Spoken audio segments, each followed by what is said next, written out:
Open up, sweetheart. Don't look down at me and say open up, sweetheart. Stop.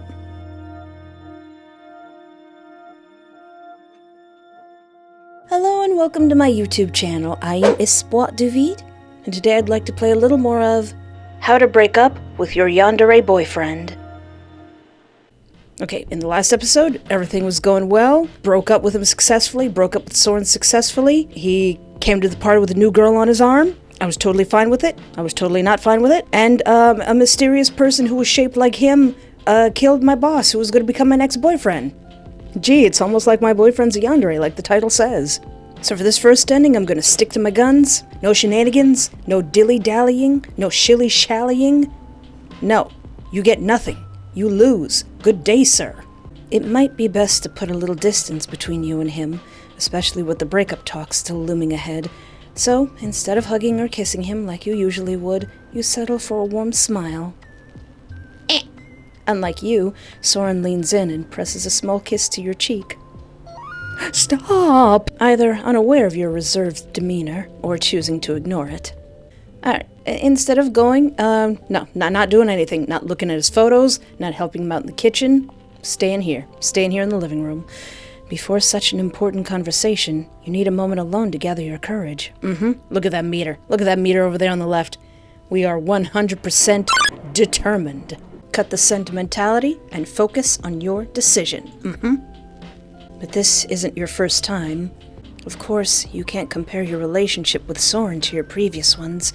Among all of your past boyfriends, he was the one who showed you the most care and attention, and he entered your life at a moment when you needed someone the most, proving that miracles can still happen in this world. Now, entered your life at a moment when you needed someone the most. Almost as if your last relationship was maybe manufactured to fail, and Soren just so happened to come in and swoop in like a hero and be there when you needed him. Oh, but what? No, that wouldn't happen. It's not like he's a yandere, like it says right on the cover. Even so, that didn't guarantee your relationship would last forever, or that your feelings would never change. Just like now. You're grateful for having met him, and for the time you spent together. No matter how he reacts to your decision to break up, that truth won't change. At least you hope it won't. Sure hope he doesn't, go off the deep end or anything. Moments later, you hear footsteps approaching the living room. And now everything's ready. We can move to the table, darling. Your final dinner with Soren begins like any other, despite the tension churning inside you. Despite the fried ribs on my plate. There's nothing to gain from waiting any longer. You believe he deserves to know why you really came here. And if you delay it much more, you might lose the resolve to go through with it. You slowly set your fork down on the edge of your plate and, mustering all your courage, you lift your gaze to meet his. There's something I need to talk to you about. A flicker of surprise crosses his face at the seriousness in your voice. Even so, when he speaks, his tone is just as soft and understanding as always. Of course, love. I'm always ready to listen to you. Stop being so nice. You take a deep breath, keeping your eyes on his. No stalling, no sugar-coating, no dilly-dallying or shilly-shallying. If you remember what that's from, I think you may be getting old. I've been feeling like something's different lately, about our relationship. Though the surprise in his expression deepens, he says nothing. Oh, look at his eyes, he's so shocked. He's like, is it knife time? Is it crazy time? He just watches you in silence, waiting, always waiting for you to finish. He's such a good listener, too. It's one of the things you've always loved most about him. And now I'm starting to feel bad about breaking up with him. And also, in this moment, one of the hardest to face, his way of truly listening, of giving weight to every word you say. But there's no turning back now. You have to follow through. This isn't easy to say, but I think we need to break up. I don't know if it was just a trick of my eyes, but it looked like he got even paler. The tension in the room is so thick. Your words seem to hang in the air like smoke. His expression doesn't change, but you noticed his eyes drift to his wine glass instead of staying on you. You give him space, time to take it in. The sound of rain outside seems to grow louder, pressing into the silence between you. When he finally looks back at you, the warm light that's always lived in his eyes is gone. What? I'm being honest. We gotta be honest in a relationship. I don't believe you made this decision on impulse, Espoir. But did I do something without realizing? Something that hurt you? His voice is so gentle, so considerate, that his response fills you with guilt, even though you know how deeply this must be hurting him. No, never. Honestly, it's quite the opposite, Soren. Out of all the men who've come and gone in my life, you are by far the best. The thought of losing you, it hurts me, too. Still, none of that changes the quiet certainty that breaking up is the right thing to do. You speak again quickly, not wanting to give him room to hope. This is about me, my feelings. I just don't think I can return your love the way you deserve. I don't think I can be truly happy in this relationship. He finally speaks, his voice quieter, more subdued. How long have you felt this way? Or rather, how long have you known? You hesitate. Knowing too much detail will do more harm than good, but you can't ignore his question. Since things got more serious between us. But the last month, it's become something I just can't look past. I see. I'm sorry I hurt you. I'm sorry for saying this during a dinner you prepared so thoughtfully, but I couldn't keep it to myself any longer. You deserve to know. This time, the smile that forms on his lips is a little forced, wounded, but still kind. Please, don't feel guilty, Espoir. Of course we didn't enter this relationship expecting it to end this way, but not every relationship concludes as we hope. That's perfectly normal. It doesn't mean either of us did something wrong. You realize that by delaying this conversation for so long, you've only tortured yourself, and in a way, been unfair to him. In the end, your co-worker was right. Soren accepted your decision with grace. Did he? Effortlessly dismantling the baseless fears you carried for so long. No, he's just really good at hiding it. Once again, your instincts, those that pulled you into the wrong relationships time and time again, have proven to be flawed. He truly is different from all the others. In fact, he's perfect. And if you'd ever managed to escape the ghosts of your past relationships, maybe, just maybe, you could have quieted that part of your heart that refused to let him in. Things between you could have been so different, so much better. I'm lucky to have met you, Saurin. You don't hesitate as you reach for the hand he gently extends to you across the table. That familiar warmth flows into you, melting away all the tension that had clung to you for days. In this moment, you trust him more than ever. And I'm lucky to have you, Espoir. You've always been special to me, and you always will be. You catch the glow in his eyes grow brighter, but it doesn't last long. Oh! He gently pulls his hand back and slowly rises from his chair. Well then, I think we've come to a conclusion on this unpleasant but necessary matter. How about we continue dinner where we left off as good friends? I'll bring out dessert. Before leaving the room, he pauses at the doorway and glances back at you. Of course, if you'd rather not stay, I can call a taxi to take you home. You narrow your eyes towards the clock above the fireplace. It's gotten quite late.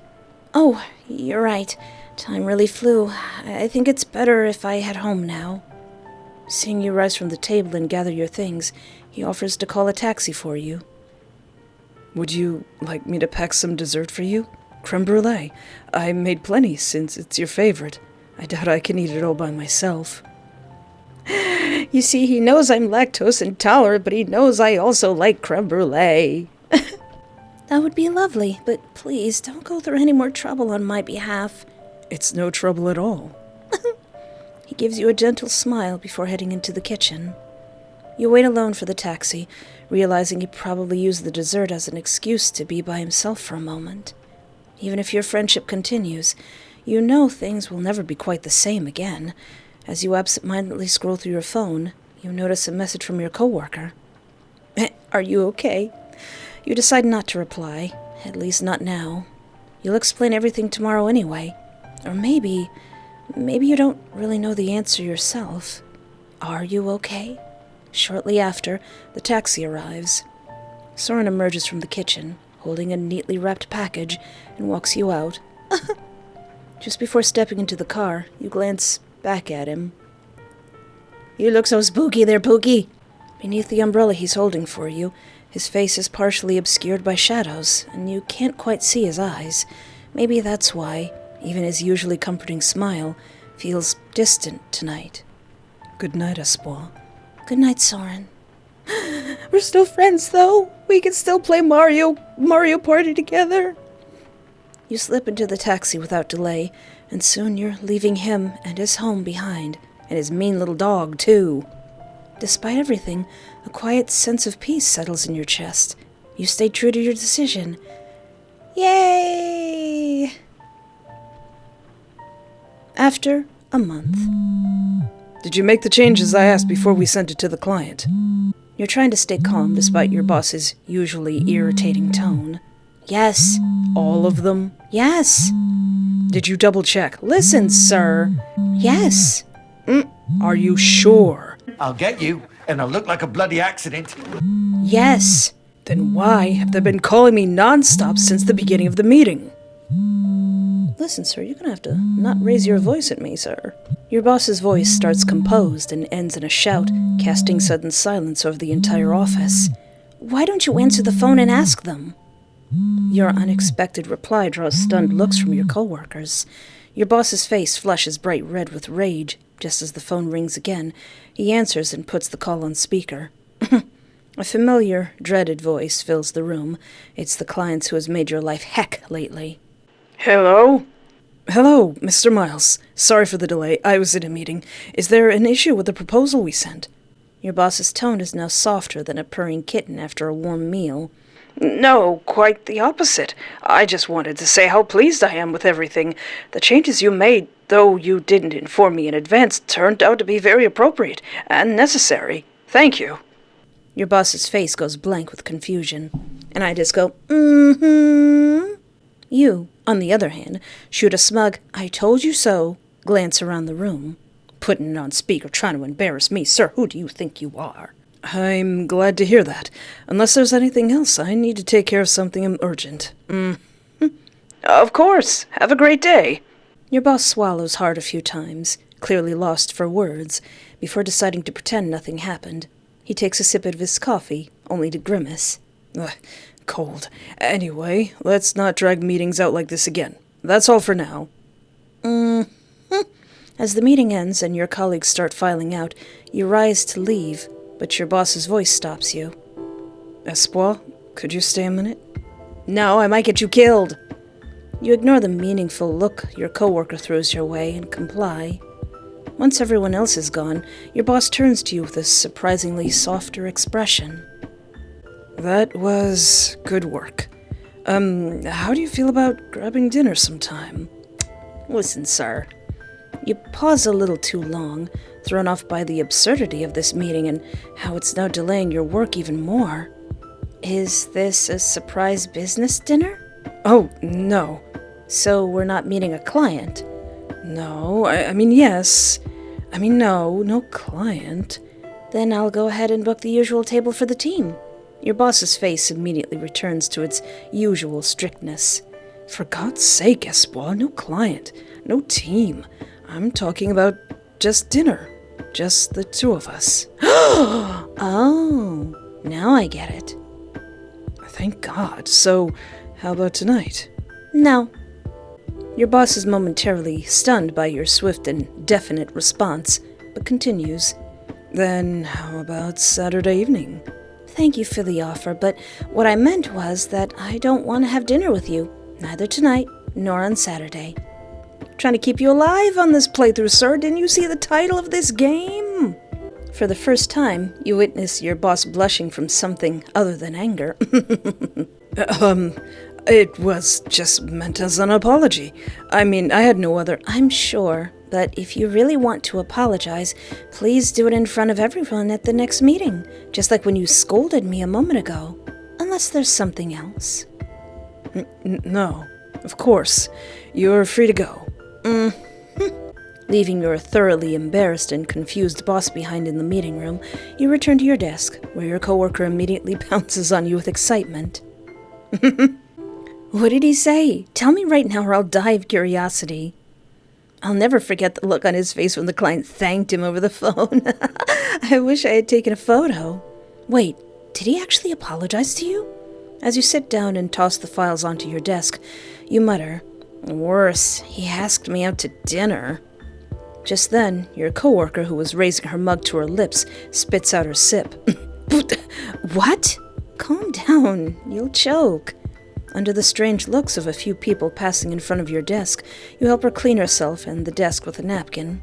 Ignoring the coffee stain on her shirt, she immediately turns back to you. Oh, crap, I never thought he was that type. He seemed like a true workaholic who didn't care about anything except the clients. But look at that. He even found out about your breakup with Soren. So, what did you say to him? Your hand hesitates briefly from wiping the table at the mention of Soren's name. It's all right. It's been a month. It's okay. But you're certain your coworker didn't notice. Of course I turned him down. Oh, really? You did the right thing. Still, for someone so angry and annoying, he does have a bit of a charm. And he's rich. If you had gone to dinner, we'd have had enough gossip material to last until our next promotion. It would have been fun to see his flirting skills. If I were in your place, I don't think I could have said no. Yeah, well, you don't got a Yandere ex-boyfriend on your tail now. Maybe the you from a year ago, before you met Soren, wouldn't have said no to that invitation either. There was something deeply alluring for you about getting an offer like that from a man who was always angry, difficult, and irritating. But now, even while reviewing new job applications every evening, you don't even think about your boss. You're still thinking about Soren, aren't you? Leave me alone! You abandon your efforts to clean an invisible stain on the desk and let yourself drop into the chair as your coworker continues. Listen, coworker, he made fried ribs and creme brulee and lamb chops. You didn't expect him to accept the breakup so easily. You thought he'd resist, try to convince you that you still love him, just like the other men in your life did. The only difference is, they didn't really mean it when they tried. Did he contact you after the dinner? Any call or message? No, I guess it's for the best. I refuse to believe. That blonde girl he was with in the other episode? I refuse to believe he was cheating on me while we were dating. That doesn't exist. It doesn't happen. La la la la la. No, he was not cheating on me. Before the silence has a chance to stretch further, your coworker quickly jumps in again. You're right. Did you see the last email from the boss? The same old nonsense. But there's this one thing. Even the relief of having most of your work done by the end of the shift doesn't lift the strange hollowness inside you. After saying goodbye to your coworker and leaving the office, instead of heading straight for the metro, you start walking down the street. Something in your life feels off. Before breaking up with Soren, you thought it was your relationship. Now, you're not sure what it is. You move aimlessly through the crowded street, drifting like part of the current. You consider calling him, even though the fact that he never tried to contact you after that night makes you think the breakup was the right decision for him, too. Maybe. Maybe this time you could be the one to make the first move. After all, since things didn't end badly, calling him just as a friend wouldn't be so strange. Like, hey, Soren, you up for some Sonic Racers Transformed? Just then, your eyes catch a tall man in a black hoodie in the crowd. Oh, hey, not Soren! For a moment, you almost think it's him. But you're certain he wouldn't be here at this time dressed like that. Still, something in you insists that the man who disappeared so quickly was Soren. Nah, it couldn't be. He couldn't be following me around while wearing a black hoodie. No, he wouldn't do that. Your silly thought is interrupted by your phone vibrating in your pocket. We're thrilled to inform you that your application for the digital marketing specialist position at Bloomwise Media has been accepted. Congratulations, omerito! You check it and see a message confirming that the job interview you faked being sick to attend last week was successful. Nice. A good position, at a good company, with good pay, and a boss who isn't hot. Finally. Your joyful outburst draws a few stares from passersby, but you couldn't care less. You feel like you're on cloud 9. Now you can finally focus on your career instead of men. I know, right? Men. The thing that's been making you feel wrong lately must have been this awful old job and your uncertain career. Your new job is going to be so good for you. Right? Right? A fresh start is waiting for you. But are you really sure? Neutral ending? A. A! I'll take it. That's a passing grade. Okay. This time, let's try to get ending C. Lessen my determination a little bit, just a little bit, only because I was pretending to be worried about the dog. Let's go help in the kitchen instead of being stared at by little Miss Princess here. Even though Soren didn't ask for help, you feel it wouldn't be right to just sit back and relax while he prepares something for you in the kitchen. Besides, it's your last evening together. Or so we assume. Of course, the presence of the dog, still curled up in bed yet clearly alert, might have also influenced your decision.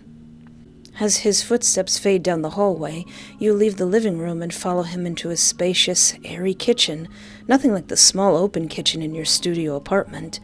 The moment you step inside, you're startled by the sight of the kitchen table already lined with mezzies, salads, and other dishes. Soren, really, you didn't need to go through all this trouble. He, standing at the counter with his back to you, turns his head at the sound of your voice. You told me lately you've been skipping meals because of work. We need to take care of your nutrition, darling. I don't want you getting sick. Oh. Gosh darn it, he's so thoughtful, but then again, that's something Yandere would totally say. You can't even remember when you said that to him. Probably just slipped out during one of your usual phone rants about how your boss dumps all the work on you. So we never told him that? Yet somehow, he always seems to care more about the things you say, more than even you do. Your voice quivers slightly as you speak. That's very thoughtful. Thank you. Don't mention it, darling. You know I always enjoy doing things for you, so don't worry about anything tonight. Just enjoy it. Eh? Offer to help him? Why is there a picture of a butcher knife there? Let's help you out, Pookie. That lowers my determination. Oh no. Driven by a definite need to ease your guilt, you jump in. I want to help. I can chop those spinach leaves, for example. He lifts his head from the bowl he's mixing ingredients in and glances at the bunch of spinach you're pointing to, smiling. I think we already have enough spinach for the salad, darling. Just having you here is enough for me. But if you really insist, I'd appreciate it if you could tidy up a bit, especially if you could put those spinach leaves back in the fridge before they spoil any further. Yeah. Oh, of course. You're relieved to have something to do, and you begin putting away the items that have been used in the meal prep and then forgotten. At the very least, you hope that after everything is over, and you leave his house, you'll have shortened that painful phase when Soren cleans up and feels like all of his efforts were for nothing. Ah! Meanwhile, your eyes are drawn to a small pile of knives stacked haphazardly at the far end of the table. That's a lot of knives. I mean, yeah, that's a lot of knives. Well, he did say his grandpa was a butcher, so he knows his way around a knife. They're clearly large, broad, and sturdy, no doubt about that, but you can't quite imagine what they'd be used for in a normal kitchen. And despite how solid they look, the knives seem quite old, judging by their worn handles and dulled sheen. They're definitely been used many times. On what? Even without leaning in too close, you can smell the harsh scent of cleaning chemicals that's clinging to them. Oh, so you gotta wash those extra hard. Hey, sweetie pumpkin, what's going on with these knives? Unable to contain your curiosity, you call out to him, who still has his back to you. What are those knives for? Caught off guard by the sudden question, he turns towards you with the pan still in his hand. Huh? Oh, those are my grandfather's butcher's knives. When he closed the shop, he sold most of the large tools and machines, but he kept the knives because he loved them. You lightly touch the sharp edge of one of the blades with your finger. Don't do that. Listen, me. Have you not learned? They still seem pretty sharp. Do you use them often? He chuckles softly and returns the pan to the stove. Oh, so he was like...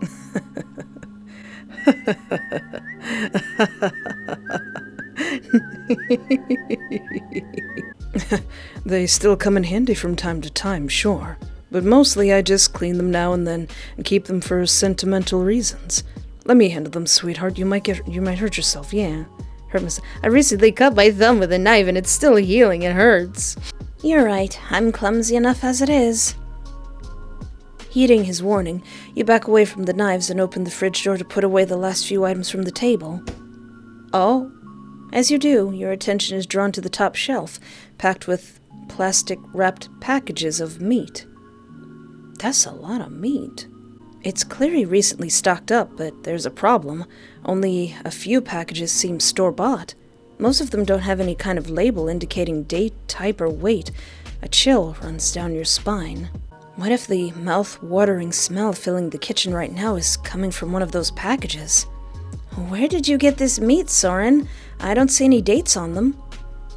Oh, or are they worried about the meat being expired? You can't stop your voice from trembling slightly. They're fresh cuts from a butcher, I trust. There's absolutely nothing to worry about, sweetheart.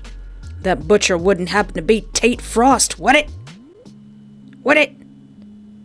Hey, you should totally watch my playthrough of Frostbite. I got a friend to dub over Tate Frost's voice, and he does a really, really good job. You should totally watch it. It's one of my favorite videos. I'd never poison you. You're always safe with me. Oh, that's not what I meant. Your cheeks flush involuntarily, and you feel embarrassed, as if a secret had just slipped out. The memory is still fresh. Your mother, who was never fond of cooking or taking care of you and your sister, once poisoned you both with expired food while trying to prove something to your constantly criticizing father. It was something you never told anyone, not even Soren. Trying to brush it off and move past the odd moment, you say the first thing that comes to your mind.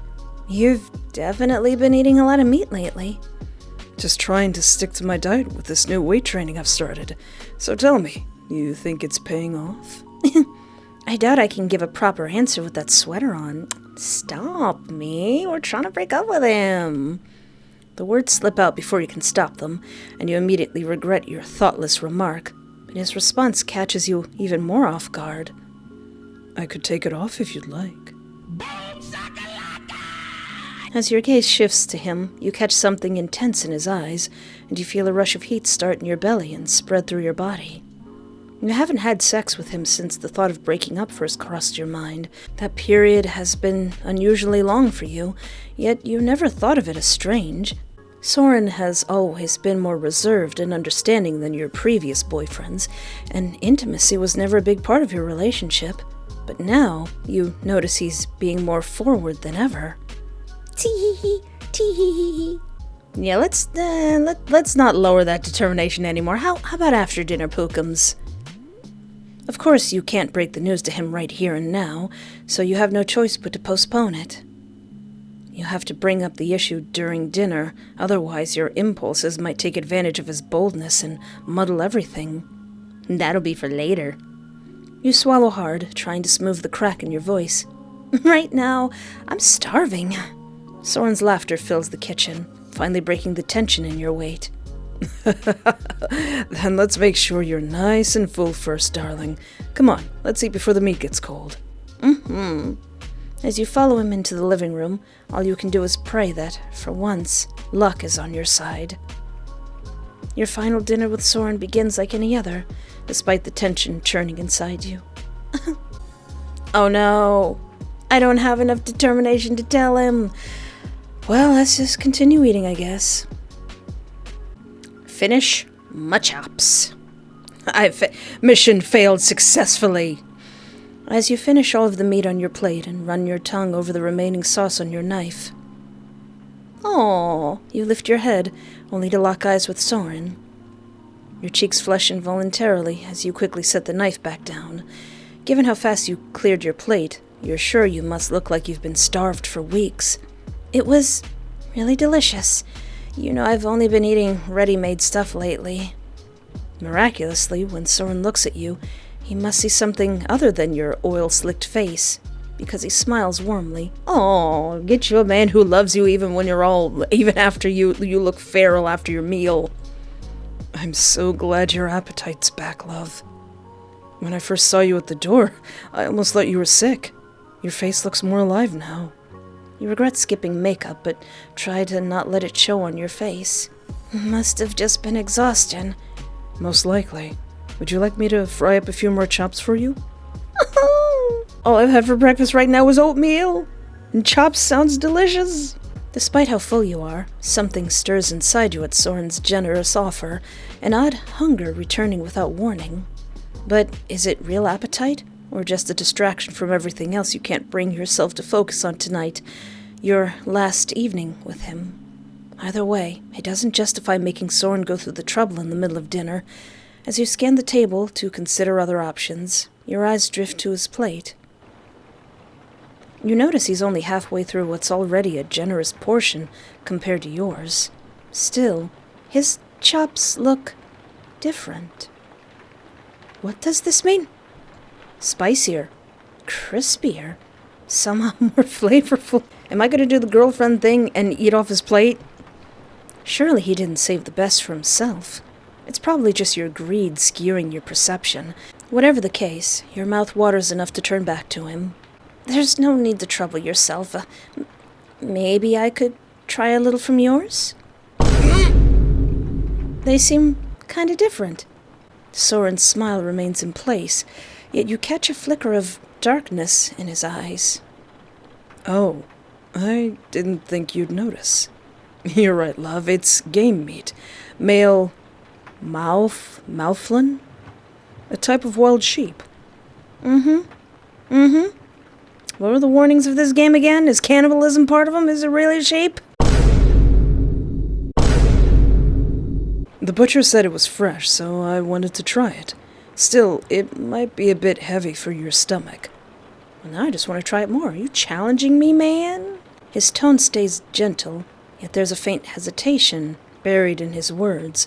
Whether he's unsure of the cut or the recipe, you can't tell. You recall the 2 separate pans he used while cooking. So, assuming, I'm just gonna, having played many Yandere games, I'm gonna assume that that's human meat. And that he's a crazy cannibal. That's what I'm gonna assume.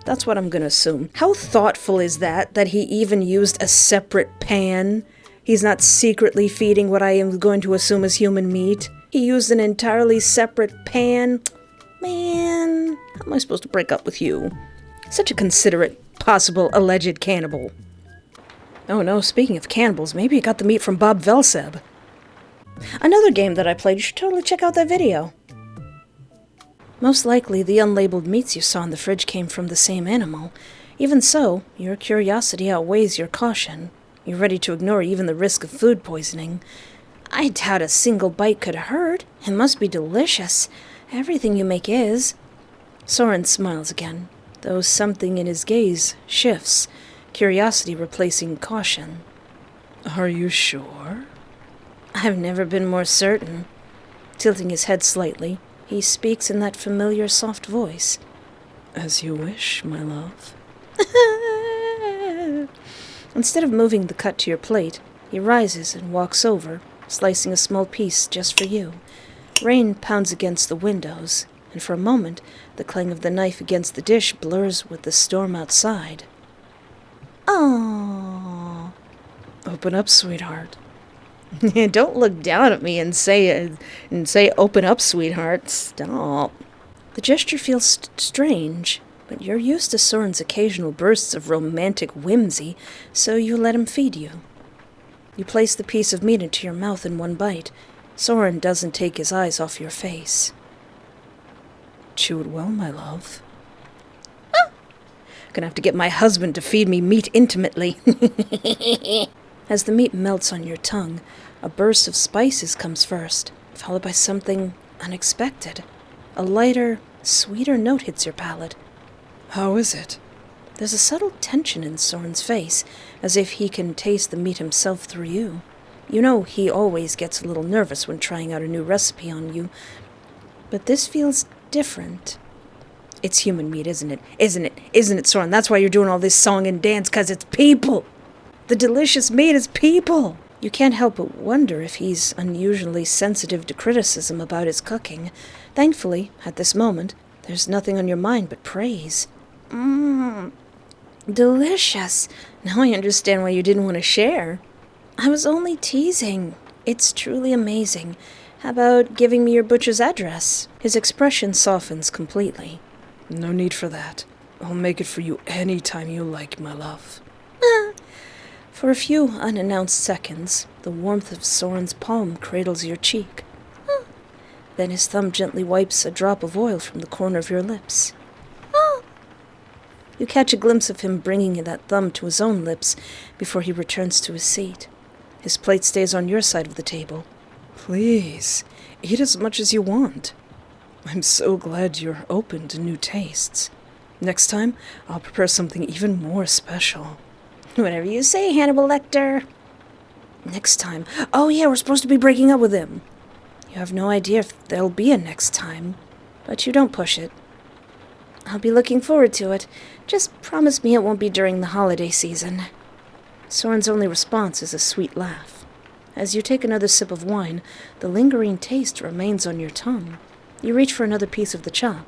Oh yeah, can't bring up my decision. Wait. You realize how late it's gotten, both the meal and the hour. Only when Soren rises from the table to bring dessert. At the start of this evening, you'd planned to end things between you for good. But now, here you are, seated across from him, having finished an ordinary dinner like any other night that may or may not have been human meat. After washing the grease from your face and rinsing your mouth in the bathroom, you return to the dining table before Soren does. Check my phone? Oh no, my coworkers will be like, did you do it? I'm gonna be like, no. To be continued. Aw, man. Mission failed. We'll get him next time. Hey there, pre-recorded Esquire here, and may I have 30 seconds of your time. Want me to draw your OCs? Check out my Ko-fi page for art commissions as low as $20. Link in the description. Every week I post a Saturday update blog on both of my Patreons and now also my YouTube channel members. With behind-the-scenes stuff, upcoming games I want to play, life stuff, old lady stuff, and pictures of Daisy. Link in the description. Want to see the full uncensored versions of gameplays I can't show on this channel? Join my adult Patreon for the low price of $1 and being over the age of 18. And then I in the Do you yearn to wear merch of a super obscure free visual novel? Check out my TeePublic and Teespring t-shirt store. Descriptions are in link. Want to support my channel but you have no money? Hit the like button or subscribe. It's free. That's right, free. We're just giving it away. Check out my itch.io page. Play Picture Perfect Boyfriend. It's free. Link in the description. Alright, what if I go back and don't ask him about the knives? You've known since the beginning that he's been interested in cooking ever since he was a child, so you're sure those knives serve a real purpose.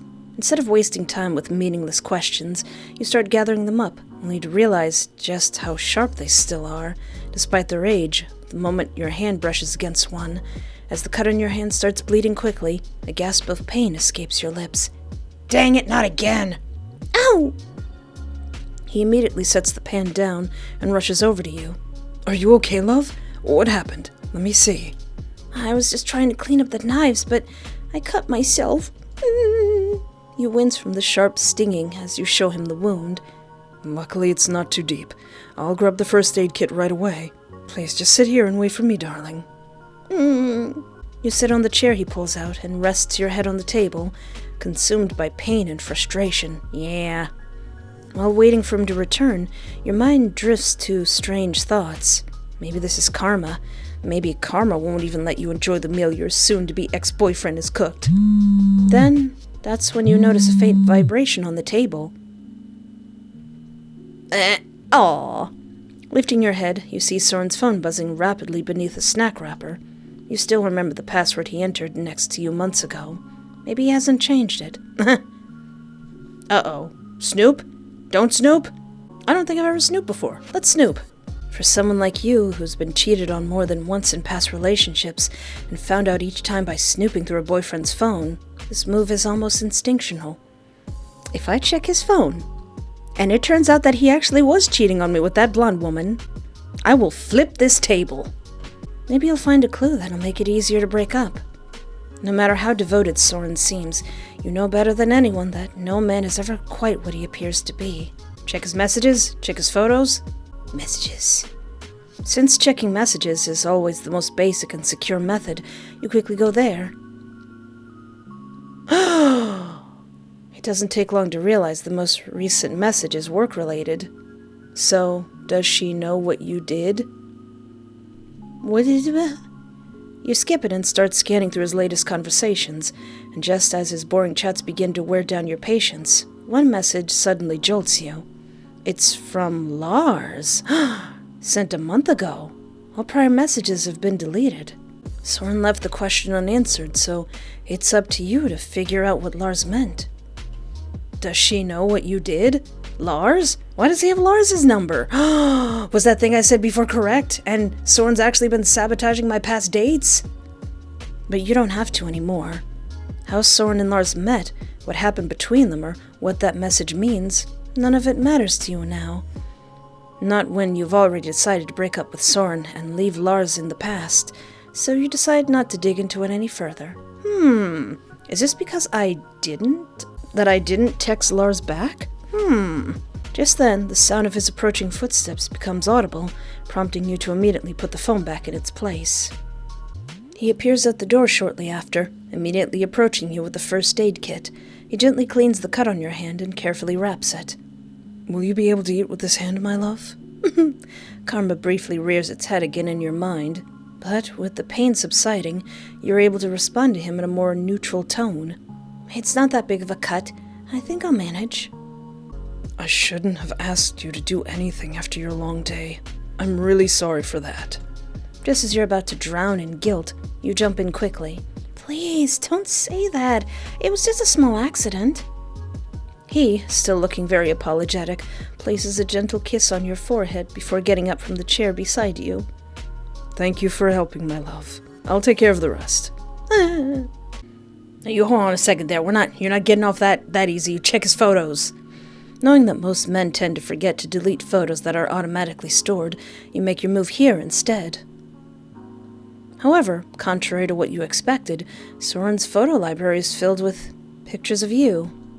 There are so many, in fact, that you can't even remember when most of them were taken. At first glance, you spot a few poorly taken photos that you'd want to delete immediately, but you refrain from doing so.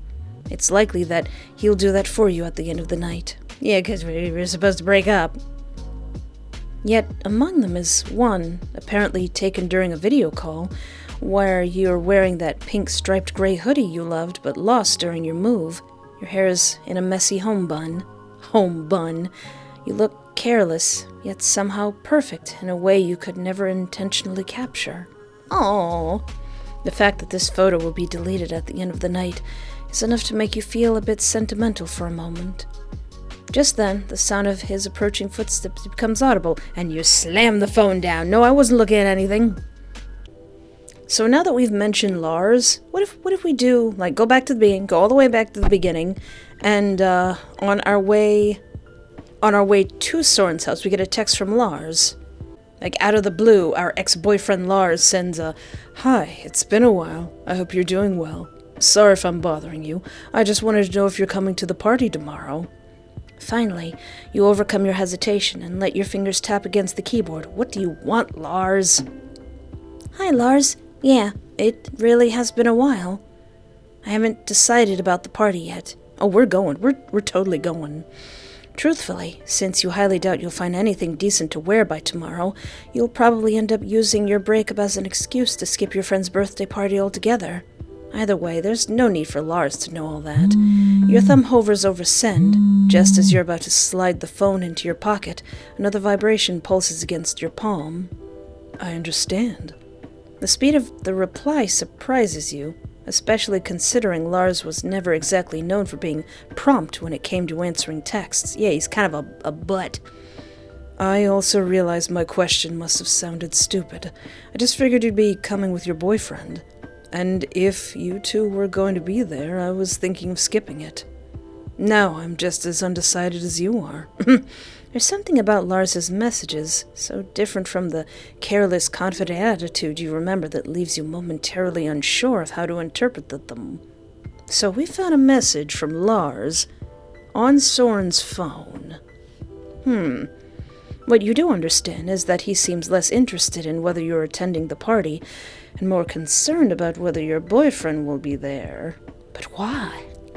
A strange unease stirs inside you as you realize that, beyond you, Soren and Lars have absolutely nothing in common. Should you ask him about it? Or should you end the conversation here and focus on the last evening you'll spend with Soren? I'm gonna ask him about it. Now I'm curious. The gnawing pull of curiosity quickly overwhelms your hesitation, feeding your unease. So, whether you go to the party depends on us? Thoughtfully, tonight, Lars seems to have abandoned all of his old habits, and he doesn't avoid giving you a clear, direct answer. Yes. Or rather, I'm obviously not lumping you in with him. I just don't want to run into your boyfriend and end up ruining the night for both of us. I thought you never would have considered. Something that had never even crossed your mind suddenly surfaces. Did something happen between you and Soren behind my back? This time, even though you see that Lars is online, he doesn't reply right away. Well, you'd be better off asking him that. It's not my place to interfere in your relationship. It's just, thinking back to the past, I wish things had turned out differently. Though you know Lars was never the kind to apologize to anyone, his final messages somehow feel like an apology. Sure, I still miss you. Yeah, sure, yeah. Everything you once lived with him, the memories, the regrets, the endless what-ifs, comes rushing back to life in your mind. There's a bond between you and Lars, one so passionate, thrilling, and complicated that you could never truly deny it. No matter what you did, it was a connection you could never fully break. Me too. Merda! The moment you hit send, the weight of what you've done crashes over you. You realize with a sinking feeling how foolish you must seem, and deep regret grips you. But it's already too late. You can see that Lars has read your message.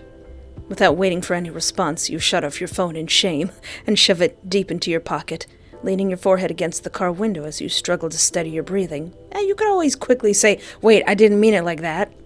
And yet, are you completely sorry for what you've done? That's a question you can't answer so easily. Alright, now that I've talked about Lars a little bit more, let's snoop through Soren's phone. No matter how devoted Soren seems, you know better than anyone that no man is ever quite what he appears to be. And after Lars's message, there's clearly one way to find out what really happened between him and Soren. Check the messages. You find this easier and more definitive than confronting Soren directly. As you enter the passcode on the lock screen, the menu opens, surprising and relieving you at the same time. You haven't heard any footsteps from the hallway yet, so you still have time, but the cut on your hand is slowing you down. That means you'll only be able to check one thing before risking being caught. I'm being sneaky about it now. Look at them messages! The messages from Lars in the car are beginning to feel like a warning. Don't come to the club tonight. But what does SARS? That's what their ship name is going to be, SARS. But what does Lars know about Soren that you don't? And what could Soren have done? Even though you're planning to break up with him, you can't deny that he has always been the most trustworthy, loyal, understanding, and kind man you've known. Or, at least that's how he always appeared to you. But after seeing the message Lars sent to him, you're no longer for sure.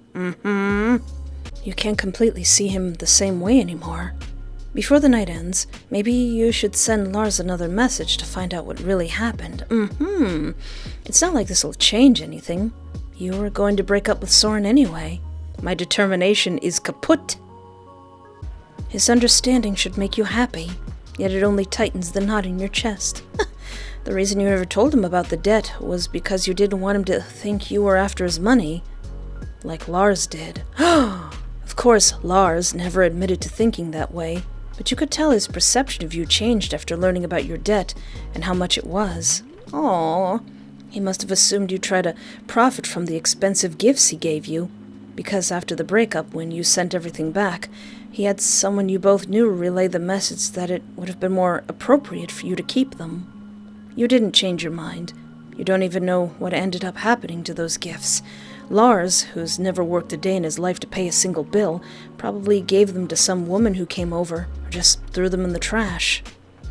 As the silence between you stretches, Soren continues speaking with a gentle smile, as if trying to put you at ease. I'm still thinking about stupid, dumb Lars. He once again proves how thoughtful and supportive he is. He's like, you want money? I'll give you money. I'll make it rain on you. But perhaps that's exactly why you feel even more guilty and conflicted as ever. You don't understand why he's doing so much for you, and honestly, you're not sure you even deserve it. Soren, I can't accept this. I can. Alright, maybe I should swing by the dry cleaners. The weight of the impending conversation with Soren already presses down on you. But right now, more than anything, you need this. An evening with friends, a chance to breathe. You owe yourself that small mercy. Besides, Mia isn't just a friend. She's your childhood confidant. You could never abandon her on her birthday. Can't show up to her party in my Hatsune Miku cosplay. You hop off the metro and power walk to the dry cleaners, arriving just before closing time. As you clutch the freshly cleaned dress and step back into the street, a wave of relief washes over you. Tomorrow's party will be perfect. You'll laugh, you'll forget, you'll live. But then it hits you. You need to text Soren. A pang of guilt stabs at your chest as you hit send. You should explain, but how? Hey, running a bit late. Something urgent came up after work.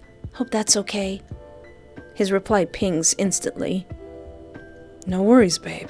Don't rush. Be careful. I can come pick you up if you'd like. The message conjures a memory. Your last night out together, rushing downstairs in heels, one snapping mid-step. You'd nearly tumbled headfirst if he hadn't caught you. You'd buried that humiliating moment, yet he remembers. Thanks, but no need. I'll keep you posted. You rush home, shower in a haze, and throw on something comfortable before sliding into the waiting Uber. Of course you don't forget to text Soren. On my way now. Great, babe. We're waiting for you. The word we sends an involuntary ripple of unease through you until you remember. Right, just him and his dog, like always. Tonight you won't tolerate any distractions. No excuses, no turning back. We doing it this time. Okay, to get this ending, I had to be stern. I did successfully break up with Soren. I had to keep his heroic knight points high. And I got my dress from my friend's party, so she didn't have to give me her hand-me-down dress. So we're going to go to the party, we're going to have a nice time, and I'm not going to blow a gasket when I see the woman who's totally not Soren's new girlfriend, that he was not cheating on me with. You're glad you didn't forget to pick up your dress from the dry cleaners. It was chosen specifically for tonight. Without it, you doubt you would feel nearly this beautiful, nearly this sure of yourself. And yet, despite the bright smile fixed on your face, you're far from feeling as excited or happy as you look. And as long as Mia insists on discussing the breakup you barely managed to confess to her, you never will. What if you called him after the party? I'm sure whatever happened between you two is just a misunderstanding. Mia. She ignores the warning in your voice. Listen, it's over. It's done. If only he had come to the party, you could have worked it out instantly. At last, you can't hold yourself back. You're really making me regret coming here, Mia. The look on her face tells you your irritation has hit its mark, and she wilts, embarrassed. Oh, you're right. There's no rush. Come on, let's join the others before it gets too crowded. Dang it. He's here. Who? Your mind scrambles to guess who could be troubling her this much. Probably someone connected to her work, or maybe someone from Emil's family, but you don't have to wait long. It's Soren. A woman, someone you've never seen before, glides towards them. I refuse to believe that he was with her while he was with me. I don't believe it. Beautiful, striking in a way that's impossible to ignore, she slips her hand through Soren's arm as though it were the most natural thing in the world. Mia's like, I'm gonna kill him. You want me to kill them for you? I will kill them. My God, who is that woman, Espoir? Mia's whispered question sends a current of heat coursing through your body, sharp as lightning. Still, you manage to answer steadily. I don't know. Your friend stares at you, shock written all over her face, her gaze burning hotter with every second. At last, once you leave the hall, the quiet of the corridor offers a fragile sort of relief. This might just be the worst birthday I've ever had. I'm so sorry, Mia. This is all my fault. Stop it, Espoir. Don't be ridiculous. The only one to blame here is Soren. She's gonna gut my man. Well, and Emil, too. Yes, him as well. He misled me about what kind of man Soren really is. I almost thought he was a saint, but you could see for yourself what a two-faced devil he truly is. No, he's not two-faced, he's just crazy. I'm convinced he brought that woman here just to ruin our night. As Mia keeps ranting, you can't find the strength either to silence her or to argue back. Just let me be miserable, Mia. You allow Mia to introduce you to new acquaintances, indulging in the luxury of rare cocktails and the easy distractions of meaningless chatter. You even end up entertaining the attention of a man you don't know, spending the night in his company. From what he says, you realize he remembers you from the time you were with Lars, but you don't care. How about we head somewhere else? The alcohol coursing through your veins makes the suggestion sound appealing, and yet something holds you back from accepting. Sorry. Oh, of course. No problem. He tries to mask the obvious expectation on his face, keeping the conversation going, only for a while before reshaping his proposal. Then, how about I take you home? Thanks, but I'll go on my own. Oh, come on, I can't leave you like this. That's very kind of you, but... Or do you think I have ulterior motives? That I take advantage of you just because you're drunk? That's not what I meant. Your answer says otherwise. Listen, Buster. I may be drunk, but I can still give you 3 black eyes somehow. Enough. No means no. You realize you've shouted when you notice the odd stares cast your way. Is there a problem? Emil arrives at your side before long, just as the man is already halfway on his feet, ready to bolt. Everything all right, Espoir? Be quiet, Emil. Not wanting any more trouble at the party, you reluctantly answer. Yes. Relieved by your reply, the man jumps in quickly. She's just had too much to drink, that's all. Anyway, I'm glad you showed up, 'cause I have to go. Please keep an eye on her. Oh, is he actually trying to be a good guy? Once he disappears, Emil turns back to you with a troubled expression. Mia's in the restroom. We're heading home, and we'll take you with us. Oh, all right. Your head is spinning too much to refuse such an offer. All right. With Emil's support, you manage to get back on your feet. As soon as you arrive home, you collapse onto your bed. You're sure you won't remember a thing from tonight tomorrow, and that's exactly what you want. After a month. Ooh. Your boss wastes no time satisfying your curiosity. I've terminated your employment contract. You thought you were prepared for anything he might say. Everything, except this.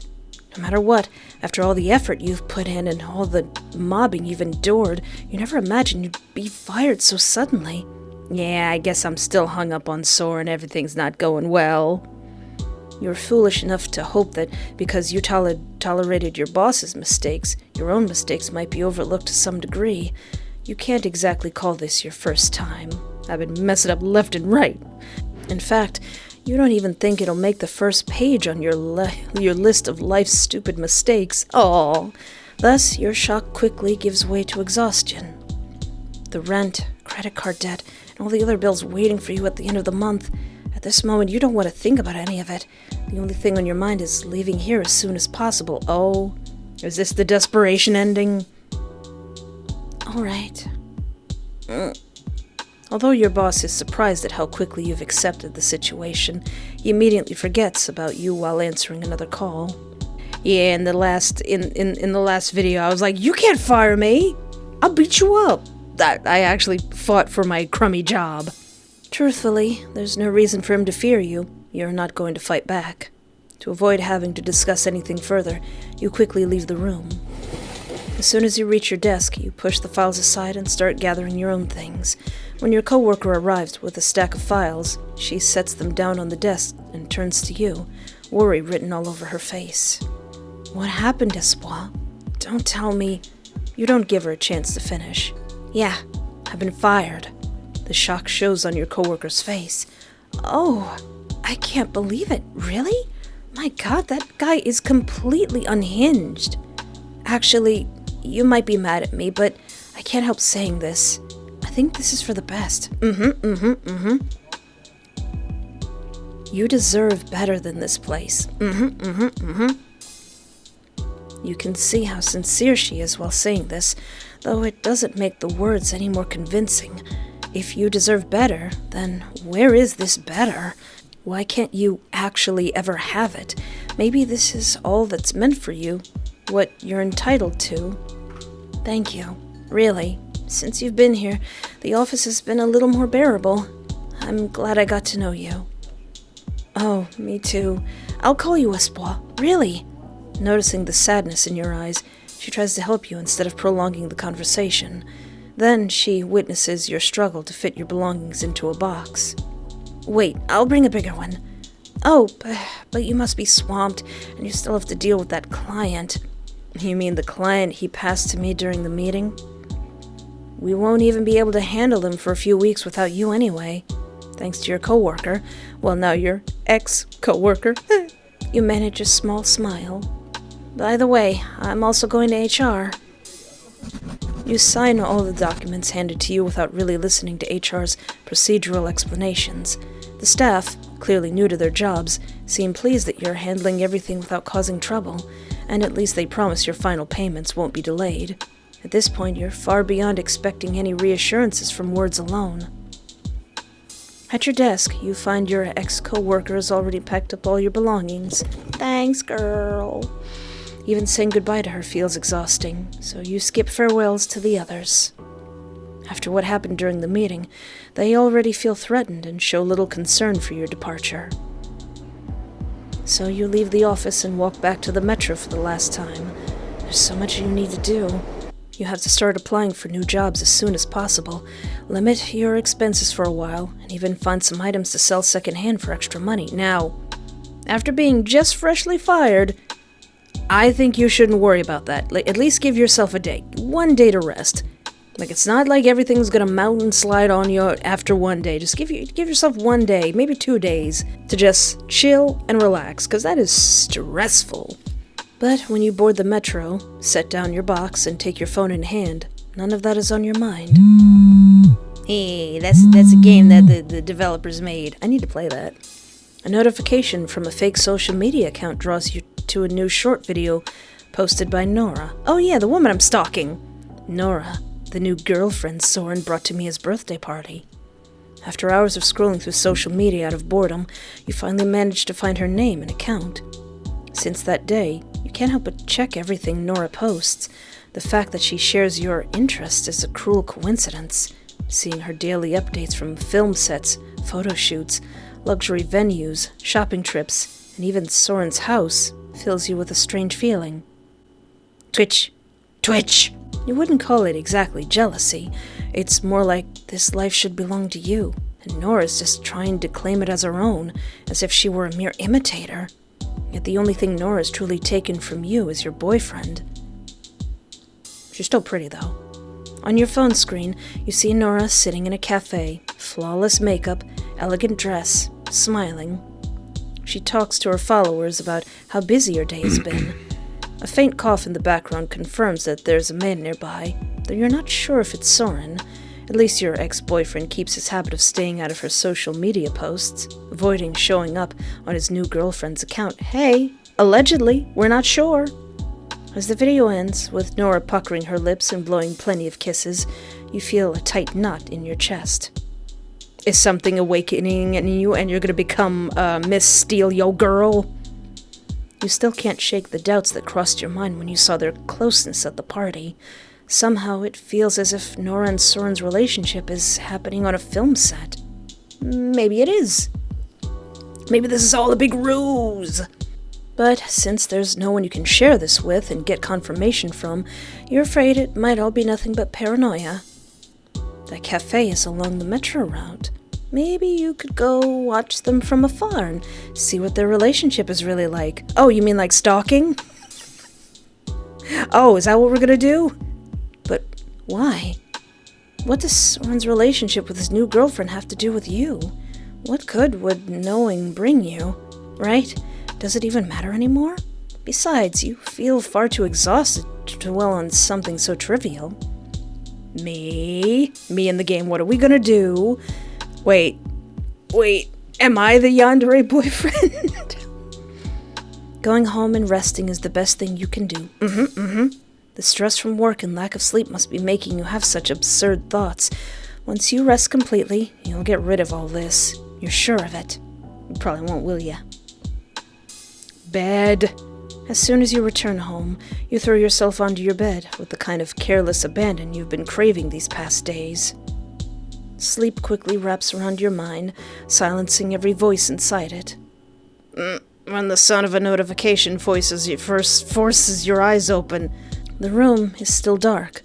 You can't tell how many hours you've slept, yet the exhaustion hasn't left you.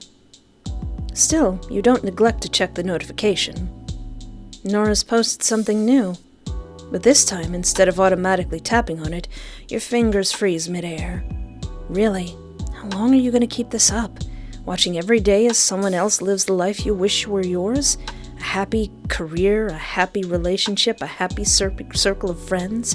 You don't know what she's done to earn all of it, but it's painfully clear what you've done to lose yours. Wrong choices have shadowed you your whole life, and honestly, you doubt that will ever change.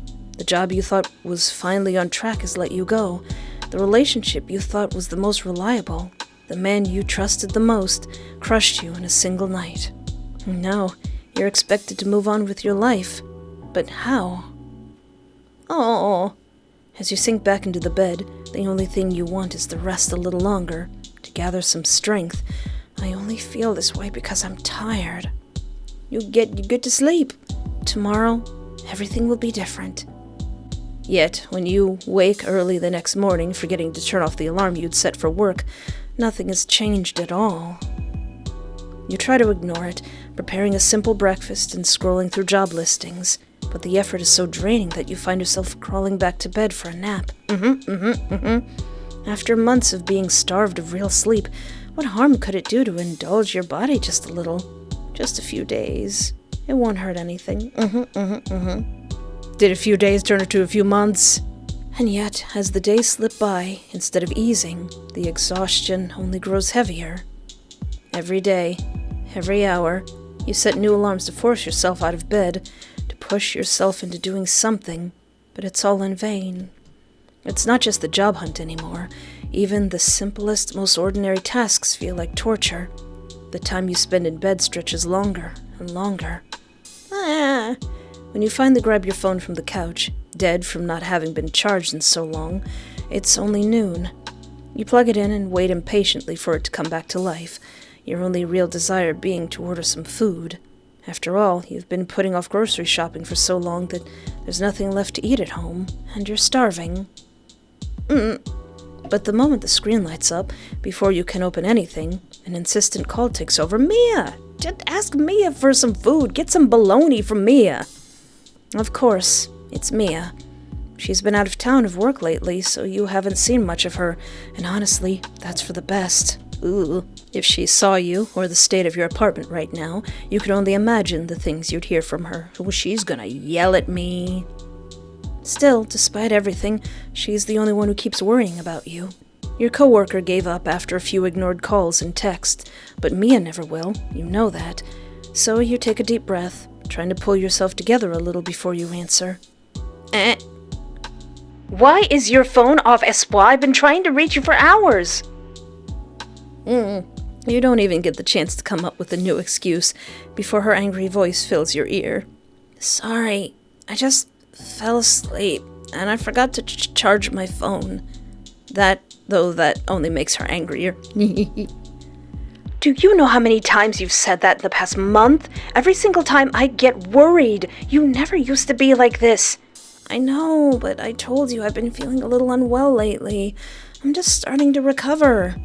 I still don't understand why you haven't gone to see a proper doctor. At this rate, when I get back, I'll drag you there myself. There's nothing a doctor can do. I'm just exhausted. You know how they worked me like a slave before firing me. I didn't get a single drop of sleep for months. Now that I finally have the chance, I'm catching up. You can't catch up on sleep. You can't admit that the sickness you made up just to ease Mia's worries has been starting to feel more and more real each passing day. For a moment, the thought creeps in. What if you really are sick? Mia exhales heavenly. I hope it's just like you say. Oh, before I forget, check your bank account when you get a chance. I sent you some cash. With the job, the health stuff, everything pile up at once. Aw, Mia. Sure enough, you see the transfer notification among your messages. It was sent hours ago by Emil. Hours ago. Almost as if it had been calculated down to the last cent. The amount covers all of your mandatory payments for the month, plus about what you usually set aside for yourself. Just seconds ago, you were worrying whether you'd even have enough left over for groceries after your automatic payments drained your account. Hey, you really didn't have to do that. I had some savings. No, you didn't. Still, thank you. It takes a big weight off my shoulders. I'll definitely pay you back. Your voice trembles despite yourself. The last time you borrowed money from her, it had been for Axel's project, something Mia had warned you against again and again. You hadn't listened. Time, of course, had proven her right. She must be thinking the same thing now, because after a brief silence, she speaks again, quickly, almost hurriedly. Don't be ridiculous, Espoir. Just focus on getting better before I'm back, okay?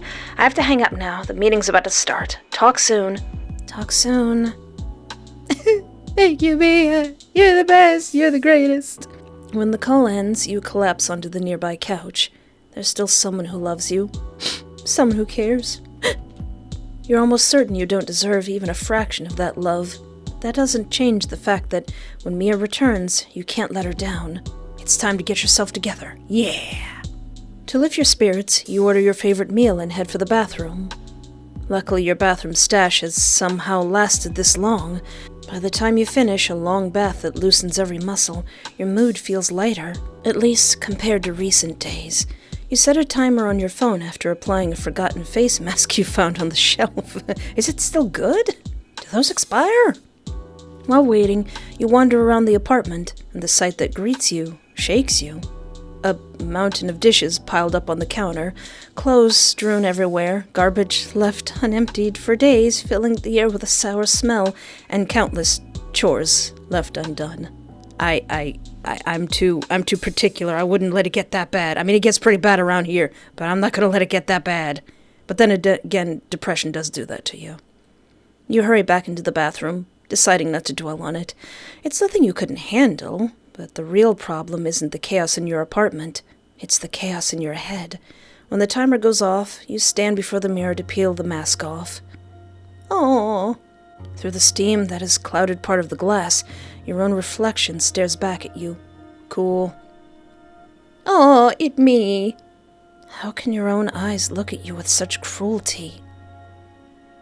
I did nothing wrong. I did what was best for myself. As if your reflection is mocking you. With all the things you should be doing, you're wasting time trying to make yourself look pretty. Hey, that voice is not welcome here. You must have forgotten that no matter what you do, you'll never be as beautiful as Nora. Soren didn't choose her just because she's prettier. She's more talented, more intelligent, more fun, more hardworking, more responsible, better than you. By leaving him, you only did him a favor. Tell me, what else was in your head? Listen, Void, you better shut your mouth. Did you want, for once, to be the one who walks away? Did you really think you could? No, Espoir. You can never leave, never get away, never move forward, because the ones who leave are strong, and you only ever come back. Don't listen to him. Don't listen to him, me. Back to misery, to loneliness, to shame, because this is where you belong. When Soren made you believe, even for a moment, that it could be different, did you think it was real? Oh, you've always been like this. You believe whatever they want you to believe, and you always ignore the truth right in front of your eyes. But the truth is right here. Look into your eyes. Do you see the emptiness there? This is all you deserve. Shut up! I know, right, Void? Listen, Void. You better get back to your corner. We've already been through this. Ah! You don't even realize when your hand closed around the glass, but the crash as you hurl it towards the mirror erupts like thunder through the bathroom. It's enough to silence every voice in your head. With your chest heaving, the only sound left is the pounding of your heartbeat. All that remains of the mirror is a fractured surface and shards of glass scattered across the floor that I now have to clean up anyway. Those merciless eyes, the ones that had stared back at you with such cruel judgment, they're gone. Will they return, or have you managed to rid yourself of them forever? You don't know. Then you notice the fallen toothbrush on the floor, and in the same breath, the broken glass comes back to mind. Ooh. With horror, you realize your fist is still clenched tight around the jagged remains of the cup. When you finally force your hand open, blood wells from the cuts, the sting spreading like fire across your palm. Ooh. Ah, dang it. Now? Really? You're certain it's nothing serious. If Mia comes in here, she's gonna think that she's gonna imply something. But what are you supposed to do now? Clean and wrap the wound first or stop the bleeding? I think you're supposed to stop the bleeding first. 'Cause I had to do that on my gosh darn thumb. Your mind stalls, frozen. Tears spill down your cheeks, joined by ragged sobs you can't hold back. Why does everything keep getting worse? Why does it always have to hurt? If only Mia weren't out of town. You need someone to pull you out of this mess so desperately, you don't even care how pathetic you look in her eyes. Then the doorbell rings. I'm not trying to do anything bad to myself, I swear. It's just the person in the mirror was talking smack and I had to teach him a lesson.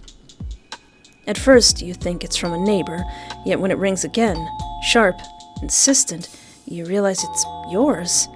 It keeps going, over and over, impatient and relentless. For a split second, you let yourself imagine the impossible. Mia? Could she? Mia? Showing up unannounced or sending someone because she's secretly worried about you? But you shouldn't get your hopes up. It has to be the food delivery. Oh yeah. You hastily wipe the mask from your face with a towel and try to blot the blood from your hand, but it's no use. The person at the door is far too impatient, and you're far too exhausted. Besides, you're certain that... Looking at how they cut their finger, the cut on my finger is starting to throb. Ow! Besides, you're certain that as long as you keep your hand hidden behind your back, no one will even notice. Only when you open the door, you freeze. Not Mia, not anyone she sent, and not the delivery guy. Well, where is the delivery guy? I want my garlic noodles. It's the last person you ever expected. So, what's up? I mean, haha, what's up?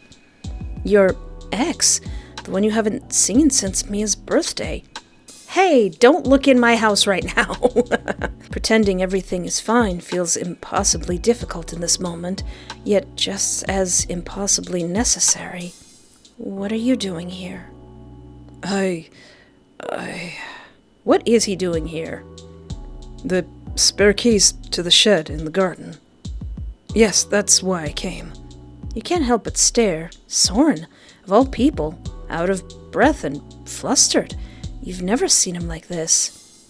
Almost as if you were hurrying here.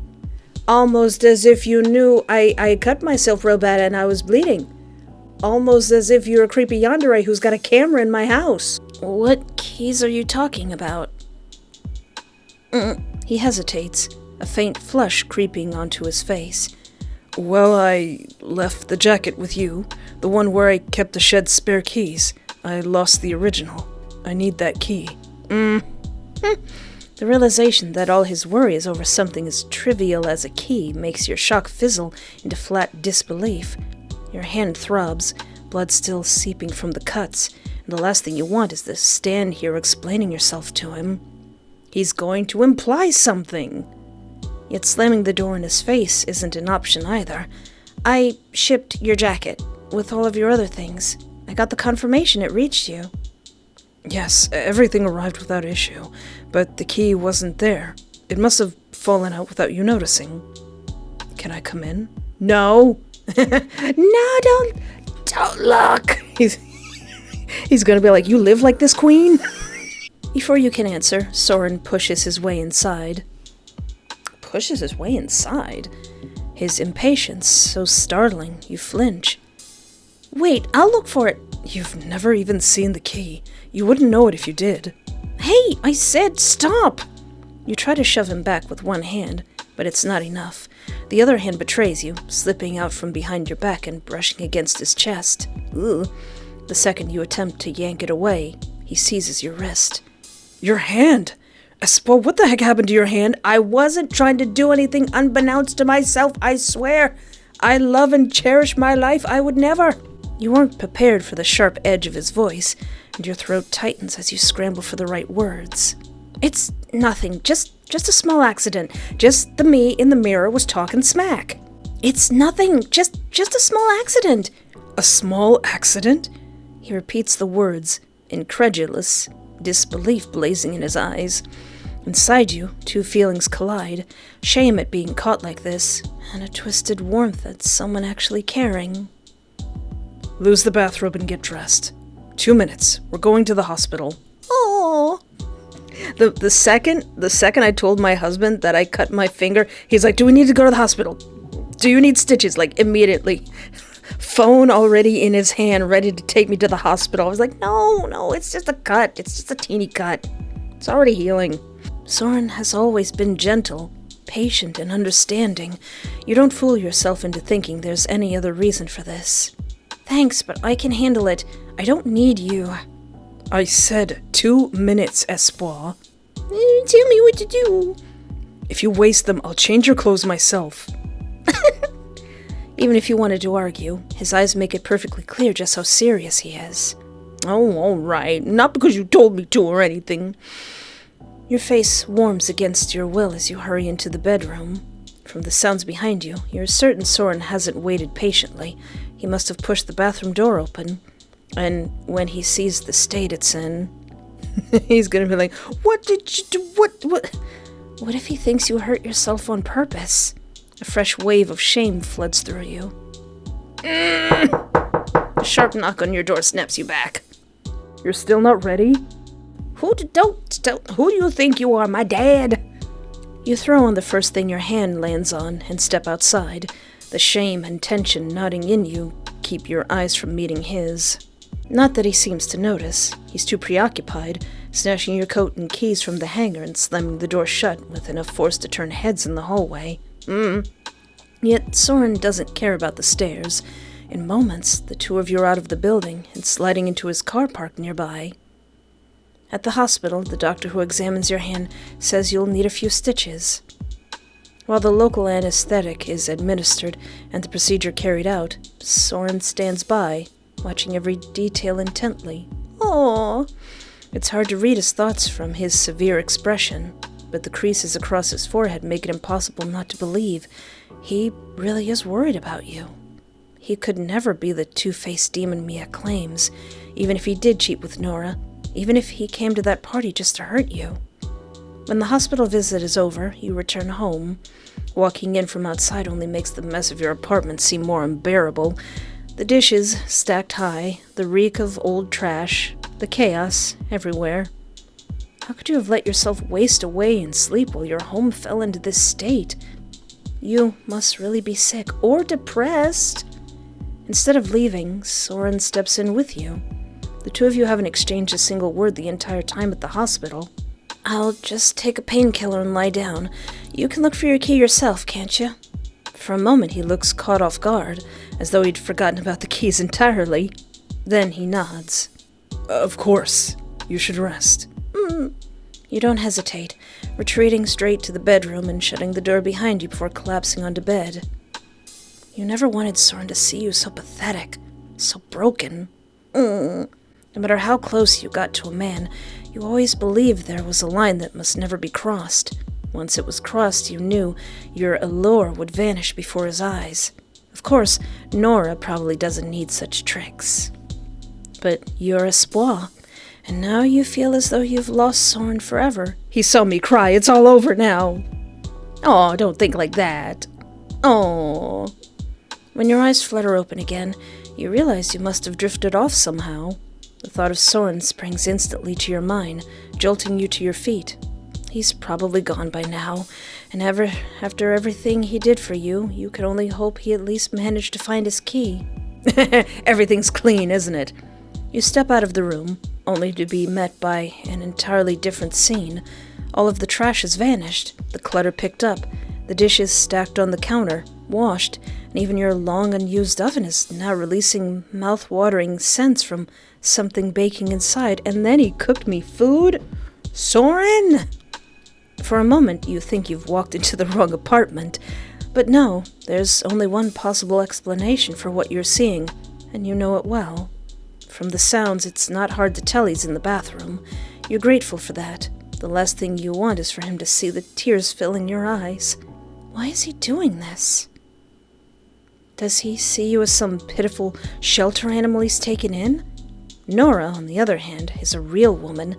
That explains how he could be with both of you at once, because you never imagined he'd do something like this purely out of lust. When the sounds of the bathroom stop, Soren soon emerges, carrying a large bag. The cracked mirror is still there, and the moment you glimpse it through the bag's narrow opening, a shiver runs through you. Noticing this, Soren sets the bag down in a corner where you can't see it and steps closer. Does it hurt? Do you feel anything in your hand? No, I'm fine. Did you manage to find your key? At the mention of the key, you catch that strange look in his eyes, like, key? What key? Yes, I found it. You must be hungry. I put lasagna in the oven. And then he makes me lasagna, sir? Not as surprising as yours, just a classic recipe. I hope you like it. When his eyes shift away from you, as he heads for the counter, you breathe a little easier. Lasagna? I bet you put extra cheese in it, too. Soren, thank you. But I wish you hadn't gone through so much trouble.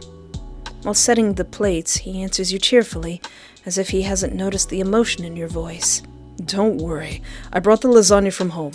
I'd already made it earlier. You know I didn't mean just that. And you know, thanks to my grandmother, I'm used to cleaning a house several times the size of yours. Though I won't deny I've grown lazy without her around. Luckily, technology makes up for that. What would you like to drink? Ginger beer? Everything feels so ordinary. So much like a pleasant evening. You hate that you're about to break it. It's getting late, isn't it? Maybe you should go home. Curious for his answer, you gather the courage to look up at him, only to see Soren checking the oven. Far calmer than you are.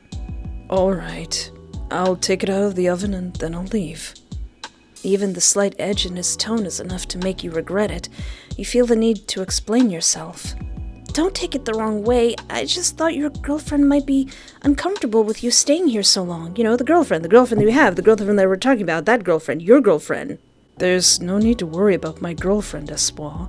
Things didn't work out with Nora. Oh, really? Oh, no. Oh, man. Oh, that is so just... Oh, my goodness. Oh, I'm sorry. Oh. You mean you broke up? Yes, a few weeks ago. As if that's the only thing that matters, he takes the lasagna from the oven while you freeze in astonishment. Oh, I'm sorry to hear that. I saw her at the party that day. You two looked good together. It's not because of what Mia said, is it? You remember everything from that party with a pang of shame. He's holding a knife to portion out the food, but he doesn't actually do anything. He's just waiting. It isn't. If it's not private, I was curious about the reason. Yeah, what possible reason could anyone have to break up with you, Soren? There isn't one. How can there not be? Didn't you also leave me without a reason, Espoir? But I had to. So you didn't love me? You don't have to answer. I understand. When there's no love, there's no point in forcing it. Somehow, you feel a strange courage rising in you. And you? Did you love me? What do you think I'm still here for? Out of pity?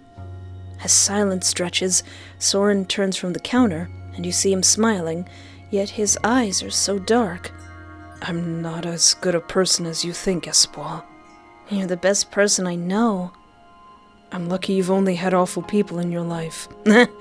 Nothing you hear clears the fog of questions in your mind, nor does it ease the ache of how much you've missed his warmth. You don't want to spend another night alone. That's what's making you so sick. Loneliness. Oh! It's not depression. It's just a broken heart.